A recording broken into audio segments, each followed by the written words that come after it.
Hello' friends, আজি বনাম মুৰি ঘণ্টা ৰেচিপি। মই নহয় দেই, মায়েহে বনাব। আৰু আপোনালোকক মই শ্বেয়াৰ নকৰাকেনো কেনেকৈ থাকোঁ। এয়া দেখিছেনে, মাছৰ মূৰটো মায়ে দি দিলে তেলত ফ্ৰাই কৰিবলৈ। আৰু তাৰপাছত মছলা ব্যৱহাৰ কৰিছে অকল জিৰা গুড়ি আৰু ৰঙা জলকীয়া গুড়ি আৰু কেঁচা জলকীয়া। আপোনালোকে বিচাৰিলে আপোনালোকে গোটাকৈও ব্যৱহাৰ কৰিব পাৰে, মছলা পিচিও ল'ব পাৰে পটাত।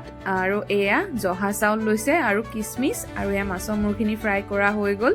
এয়া তেল দি দিলে, তেল দিয়াৰ পাছত জহা চাউলখিনি ধুনীয়াকৈ ফ্ৰাই কৰি লৈছে। চাবচোন আপোনালোকে অকণমান ফুলি উঠে, তেতিয়া আপোনালোকে নমাই দিব। জহা চাউলটো মেইন দেই, আপোনালোকে অইন চাউল ব্যৱহাৰ কৰিলে ইমান টেষ্ট নাপাব, কিন্তু জহা চাউলটো দিলেহে বেছি ভাল লাগে।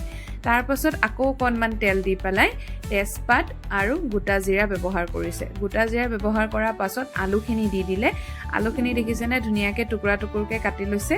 তাৰপাছত ইয়াত নিমখ আৰু হালধি ব্যৱহাৰ কৰিছে ভাজিবলৈ। নিমখটো আপোনালোকে সোৱাদ অনুযায়ী দিব, হালধিটো এচামুচ। এইখিনি দি পেলাই মায়ে ধুনীয়াকৈ যে মছলাখিনি পিচি লৈছিলে সেইখিনি দি দিলে। এইখিনি দি লৈ পেলাই ধুনীয়াকৈ ভাজিব আপোনালোকে মছলাটো। যিমান সময়লৈকে মছলাটো ভাজি হোৱাৰ পাছত তেল ওলাই নাহে, তেতিয়ালৈকে আপোনালোকে ধুনীয়াকৈ ভাজি থাকিব।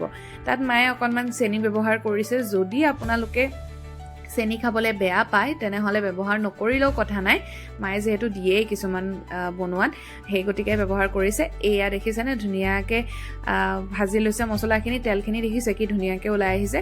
তাৰপাছত পানী ব্যৱহাৰ কৰিছে। পানীটো আপোনালোকে কিমান জুলীয়া খাব সেইটোৰ ওপৰত ডিপেণ্ড কৰে। পানীটো মায়ে 1 কাপমান দিছিলে। তাৰপাছত এয়া ভাজি থোৱা জহা চাউলখিনিও এড কৰি দিলে। তাৰপাছত অকণমান উতলি অহাৰ পাছতে মাছৰ মূৰখিনিও দি লৈ পেলাই 10 মিনিটমান উতলি অহাৰ পাছত গৰম মছলা ব্যৱহাৰ কৰিব।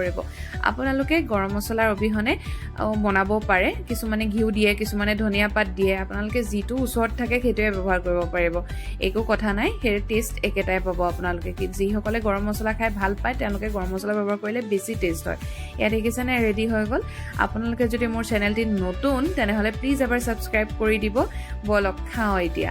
এয়া দেখিছেনে, মাছৰ মূৰটো কাইট।